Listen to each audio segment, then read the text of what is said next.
A graça e a paz do Senhor Jesus esteja em seu coração. Que alegria poder compartilhar a palavra de Deus com você. Com certeza a palavra de Deus não volta vazia, antes ela cumpre o propósito pela qual ela foi designada.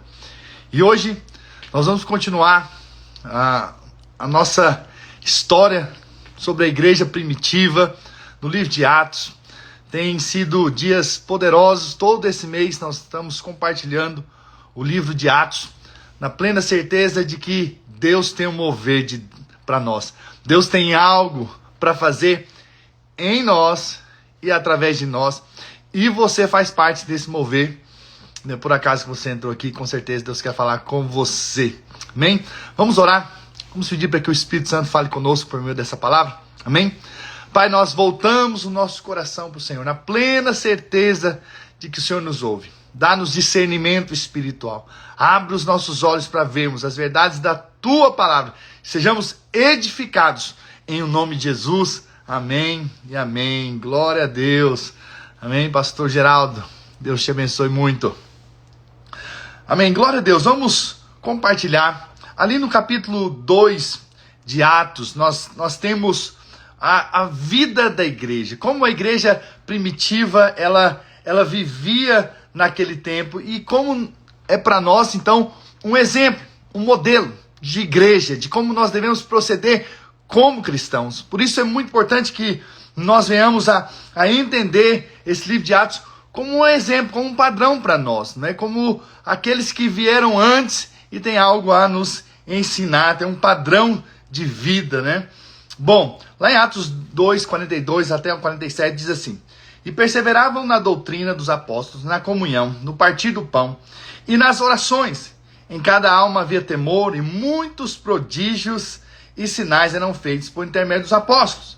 Todos os que creram estavam juntos e tinham tudo em comum, vendiam as suas propriedades e bens, distribuindo o produto entre todos à medida que alguém tinha necessidade.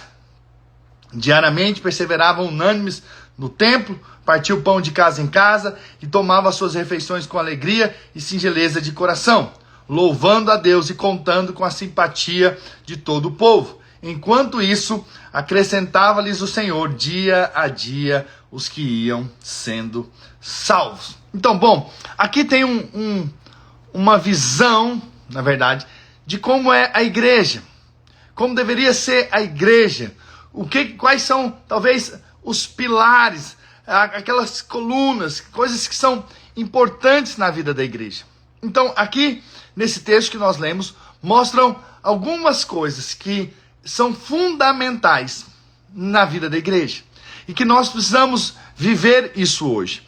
A primeira delas é a doutrina. A Bíblia diz que eles perseveravam na doutrina. Doutrina é ensino. Então, eles estavam perseverando no ensino, ok? Claro, o ensino de Jesus e depois o ensino dos apóstolos. Então, nós vemos a palavra na vida da igreja. Uma das coisas mais importantes que nós precisamos entender na vida cristã é que nós precisamos da palavra. Nós precisamos ser cheios da palavra. Precisamos nos alimentar da palavra, né? Então, a palavra ela é viva, a palavra ela é transformadora, não é verdade? Em primeiro lugar, nós sabemos que a palavra ela nos alimenta. Lá em Mateus 4:4 diz assim: Jesus, porém, respondeu: está escrito, não só de pão viverá um homem, mas de toda a palavra que procede da boca de Deus. Ou seja, assim como nós nos alimentamos naturalmente, nós também devemos nos alimentar espiritualmente. É isso que a palavra de Deus está nos ensinando, ok? Precisamos ter a palavra como nosso alimento.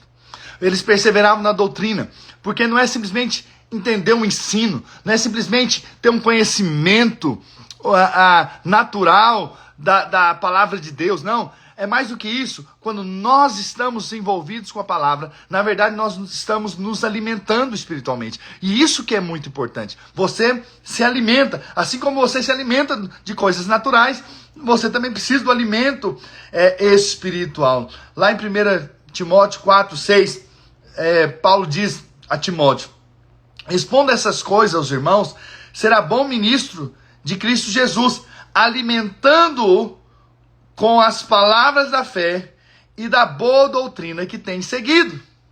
Então Paulo está dizendo para Timóteo, Timóteo, continue levando essa palavra de fé e do ensino para que eles sejam alimentados. Então, você ao estar aqui, você está ouvindo a palavra, você está sendo alimentado espiritualmente.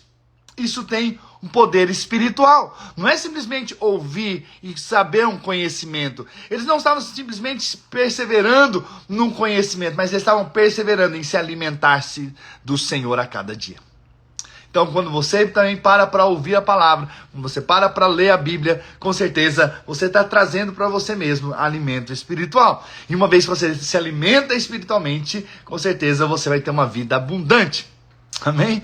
Por isso é muito importante, né? Lá em Efésios 5:29 diz assim: porque ninguém jamais odiou a própria carne, antes a alimenta e dela cuida, como também Cristo faz com a igreja. Ou seja, assim como nós alimentamos nossa carne, nós cuidamos da nossa carne, Jesus também cuida de nós.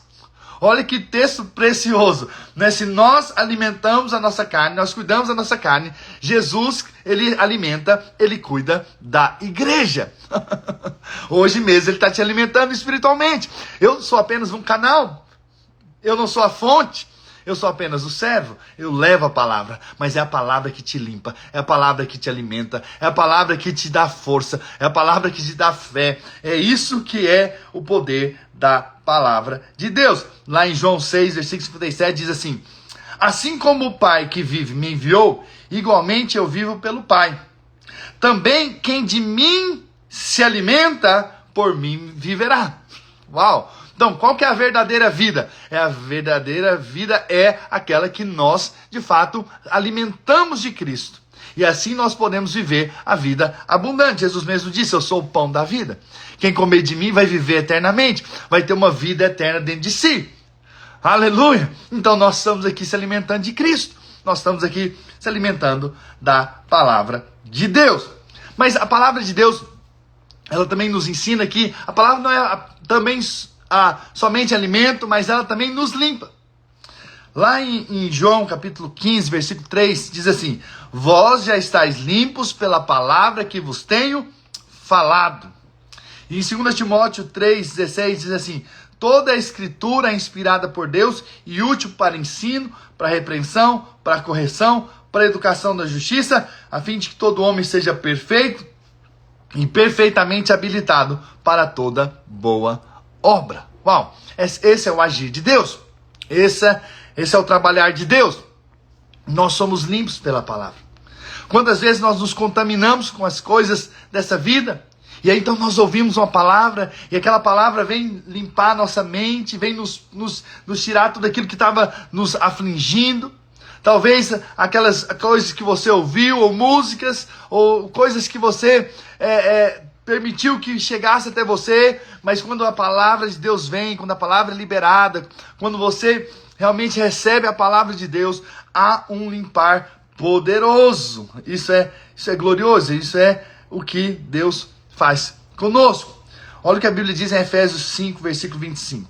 Maridos, amai vossa mulher, como também Cristo amou a igreja, e assim mesmo se entregou por ela, para que a santificasse, tendo-a purificado por meio da lavagem de água pela palavra, para apresentar a si mesmo igreja gloriosa, sem mácula, sem ruga, nem coisa semelhante, porém santa e sem defeito. Então, à medida que nós contemplamos o Senhor, à medida que nós voltamos para a palavra, nós somos transformados, nós somos mudados. Deus muda as nossas vidas, Deus nos limpa, Deus nos purifica. Isso é o poder da palavra. Eu me lembro de uma história de um discípulo que chegou para o seu mestre e disse: mestre, eu não entendo. Eu decoro versículos da Bíblia, mas logo eu estou esquecendo. Quando eu já decoro outros, eu esqueci o que eu havia decorado. E aí, então eles moravam num alto monte, e lá embaixo tinha um riacho. E então aquele mestre pediu para que aquele discípulo pegasse ali num canto, no Goiás a gente chama balaio, né? Num cesto, e que estava ali, um canto, empoeirado, sujo. E aí então ele falou: olha, vá lá embaixo e traga água para mim, nesse cesto. E aí então ele foi, E aí então ele subiu, já cansado, ele chegou, o mestre perguntou, e aí, o que você aprendeu com isso? E aí, então ele respondeu que esse cesto não retém a água. Quando eu cheguei aqui, já não havia mais água, porque saiu pelos buracos. E aí, então o mestre falou, desça novamente e traz novamente um balde cheio d'água. E aí, então ele desceu. Quando ele voltou, o mestre perguntou novamente, o que você aprendeu com isso? Ele falou assim, a mesma coisa. Esse cesto não retém água. E aí, então, mas outra vez ele desceu, e mais outra vez desceu, e depois subiu novamente. E até que na 7ª vez, já chegou exausto. E aí, então o mestre perguntou, e agora, o que você aprendeu? Ele percebeu algo. Que aquele cesto, que antes estava sujo, agora estava limpo. Por causa da água que foi entrando e saindo, foi limpando aquele cesto. Esse é o poder da palavra de Deus. A palavra de Deus nos limpa. A palavra de Deus nos purifica. A palavra de Deus nos santifica. Nos separa para Ele. Por isso nós estamos aqui compartilhando a palavra, mas também recebendo a palavra, que essa palavra realmente nos transforma.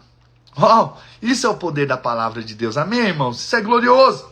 A segunda coisa que nós vemos nesse texto que nós lemos, de Atos 2, 42 até o 47, é que eles não perseveravam apenas na doutrina, mas eles perseveravam na comunhão. E aqui eu gosto de dizer que existe uma comunhão vertical, que é a comunhão com o nosso Deus, mas existe também a comunhão horizontal, que é a comunhão com os nossos irmãos. A Bíblia diz lá em 2 Coríntios, capítulo 13, versículo 13, o seguinte: a graça do Senhor Jesus Cristo e o amor de Deus e a comunhão do Espírito Santo sejam com todos vós. Olha, eu vou repetir. A graça do Senhor Jesus Cristo, o amor de Deus, do Pai, e a comunhão, essa koinonia, essa vida em comunidade, essa comunhão é com o Espírito Santo. Jesus foi, mas ele enviou o Espírito Santo para que a gente pudesse ter comunhão, para que a gente pudesse ter intimidade. E esse é o nosso relacionamento com Deus hoje. E por isso nós precisamos estar conectados ao Senhor. Mas é uma coisa interessante. Uma vez que eu me conecto ao Senhor, o resultado de uma vida realmente para com Deus é que eu também vou me conectar com os irmãos. Olha o que a Bíblia diz lá em 1 João 1,7. Se porém andarmos na luz, como Ele está na luz, mantemos comunhão uns com os outros. E o sangue de Jesus, seu Filho, nos purifica de todo pecado. Então, se andamos na luz, como Ele está na luz, mantemos comunhão uns com os outros. Quando que eu vou ter comunhão com os outros? Quando eu estou andando na luz. Quando eu estou cheio de Cristo.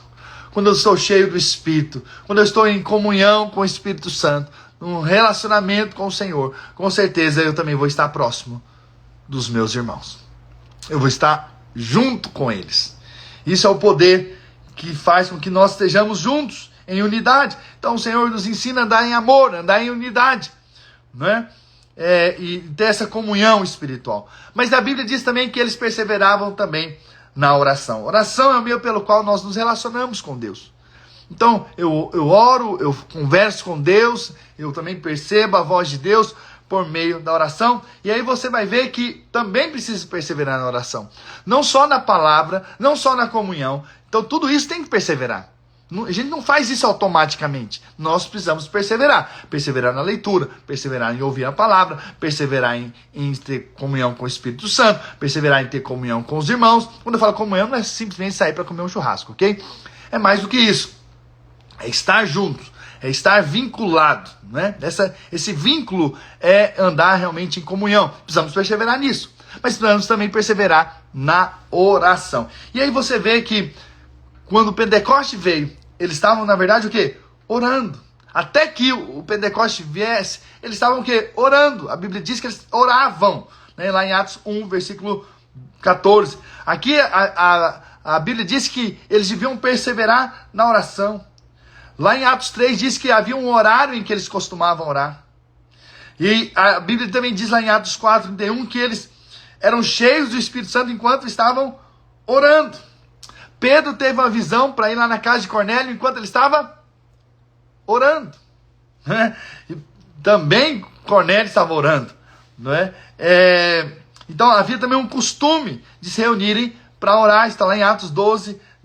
E antes de plantar a igreja, eles também estavam orando, estavam jejuando, para depois enviar Paulo ali para plantar igrejas. Você vê, em todo momento, no livro de Atos, temos oração. Oração é fundamental. Oração é algo que precisa haver no nosso meio, em nome do Senhor Jesus. Amém? Que Deus nos ajude a ser uma igreja, a ser um povo que ora, que busca ao Senhor. Efésios 6, versículo 18 diz assim: com toda oração e súplica, orando em todo tempo no Espírito, para isso vigiando com toda perseverança e súplica por todos os santos. Lá em Filipenses 4, 6, não andeis ansiosos de coisa alguma, em tudo, porém, sejam conhecidas diante de Deus as vossas petições, pela oração e ações de graças. Aleluia. Glória a Deus, né? Lá em Colossenses 4:2 diz: perseverai na oração, vigiando com ações de graça. Lá em Tiago 5:15, e a oração da fé salvará o enfermo, e o Senhor o levantará. E se houver cometido pecados, ser-lhe-ão perdoados. Olha o poder da oração. Precisamos orar. Precisamos ser um povo que ora. Eu e você, nós precisamos orar. Quantos aqui precisam orar? Eu preciso orar. Eu preciso buscar o Senhor. Eu preciso estar realmente em constante oração. Não para conquistar algo, mas para se apropriar daquilo que Deus tem para mim. Não é uma troca. Não é para você orar muito, Deus vai me dar. Não. É porque a minha intensidade ou a minha perseverança vai produzir uma fé. E essa fé vai produzir milagres nessa terra, em nome do Senhor Jesus. Também havia temor, não é? Então a vida cristã também tem que haver temor. Não devemos tratar as coisas espirituais de qualquer maneira. Lá em Atos capítulo 9, versículo 31, diz assim: a igreja, na verdade, tinha paz por toda a Judéia, Galiléia e Samaria, edificando-se e caminhando no temor do Senhor e no conforto do Espírito Santo, crescia em números. Lá em 2 Coríntios 7:1 diz: tendo, pois, ó amados, tais promessas, purifiquemo-nos de toda impureza, tanto da carne como do Espírito, aperfeiçoando a nossa santidade no temor de Deus. E olha só, lá em Hebreus capítulo 12, versículo 28. Por isso, recebendo nós um reino inabalável, retenhamos a graça. Olha só, retenhamos a graça. Esse está falando do tempo da graça. Retenhamos a graça, que é o favor imerecido. E aqui você vai entender algo.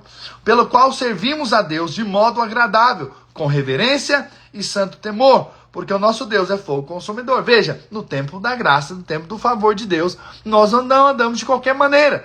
Por quê? Porque nós sabemos que o Deus é pai e ele disciplina o filho que ama. Então tem que haver o quê? Temor. Temor para as coisas espirituais. Amém? Isso é muito importante. Que você entenda isso. Mas havia também muitos milagres. Por mão dos apóstolos e aqueles homens, muitos milagres aconteciam. Que Deus possa mover também através de nossas mãos. Que também possamos ser um povo em que crê em milagres, ora por milagres, e que realmente tem o encargo de ver Deus fazendo o extraordinário, Deus fazendo milagres. Esse tem que ser o nosso coração. Também havia nessa igreja milagres. Mas também diz que essa igreja, ela tinha tudo em comum. Eles estavam juntos, estavam unidos, né, em todo o tempo. Lá em Atos capítulo 1, versículo 14, eles estavam unidos em oração. Quando veio o Pentecostes, eles estavam todos reunidos no mesmo lugar. Aqui diz que eles deviam... eles estavam unidos ali de casa em casa, tendo comunhão uns com os outros. Então eles estavam ali juntos, né? Ali em Atos capítulo 4 diz que eles estavam unânimes em oração e que tinha um só coração. Perceba, a unidade faz parte. Então, se você é cristão, você precisa estar conectado com alguém. Você não pode ser um cristão que anda sozinho. Você precisa estar perto de pessoas que vão te inspirar, mas pessoas também você vai compartilhar daquilo que Deus te deu. Não é possível que Deus te deu tantos anos aí de bagagem espiritual para depois você não usar mais. É como se você enchesse o seu estoque durante a sua vida, seu estoque espiritual, e quando é tempo de você tirar para alimentar, para dar a outros, você para. Não, não pode ser isso. A sua unidade tem que ser continuar recebendo, mas continuar o quê? Dando. Isso é unidade, isso é o entendimento da vida cristã, né? E é isso que vai te fazer fluir de uma maneira poderosa e gloriosa, né? Não sei se você sabe, tanto o Mar da Galileia quanto o Mar Morto, eles são banhados pelo mesmo rio, o Rio Jordão.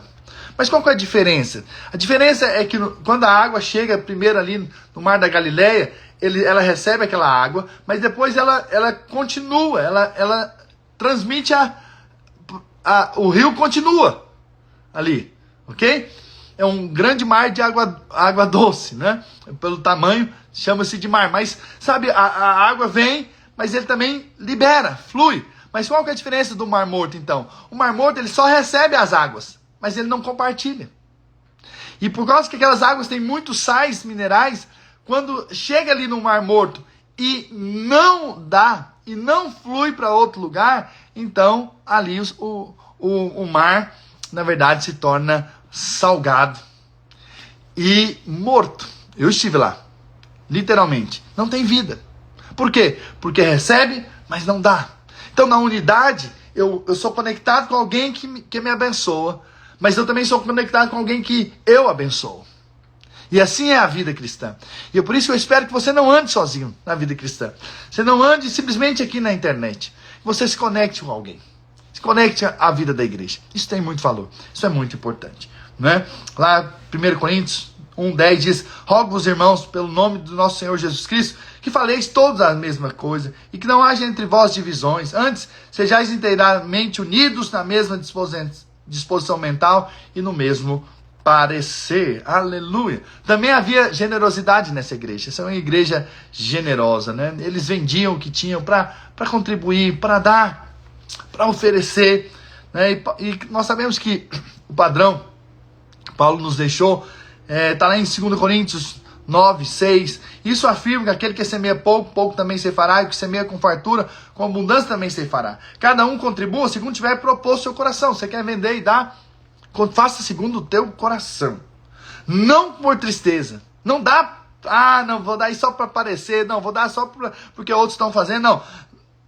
Não com tristeza ou por necessidade, porque Deus ama a quem dá com alegria. Havia alegria no coração daqueles homens. Disposição, porque cheio do mover de Deus. Quem está cheio do mover de Deus vai contribuir, vai dar. E por fim, nós vemos que eles louvavam ao Senhor com singeleza de coração. Havia a adoração. Então nessa igreja primitiva havia tantas coisas tremendas, né, que nós precisamos cultivar. E aqui nós vemos o louvor e a adoração fazendo parte dessa igreja. Amém? Vamos orar. Senhor, nós te damos graça por estarmos aqui juntos. Obrigado pela tua palavra, que é viva e eficaz. Obrigado porque a tua palavra não volta vazia, antes cumpre o propósito pela qual foi liberada. Eu oro para que a gente seja essa igreja que persevera na palavra, persevera na comunhão, persevera na oração.